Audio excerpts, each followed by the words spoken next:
лысой горе чертов камень лежит, из-под камня того ведьма речка бежит. Пусть прозрачна на вид ведьме речки вода, пить не надо ее никому никогда.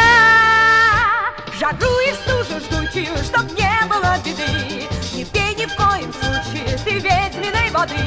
Не зря от солнца спрятана в крапиву и репей, и ты ее заклятую не пей, не пей, не пей.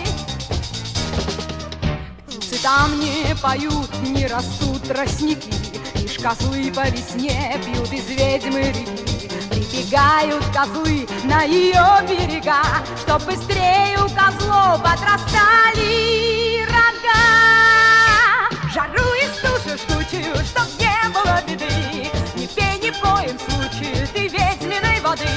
Не зря от солнца спрятана в крапиву и репей, и ты ее заклятую не пей, не пей, не пей. То из ведьмы реки, той водицы отцу позабудет навек все, что раньше любил, и опять прибежит на кривой бережок, и с улыбкой козлы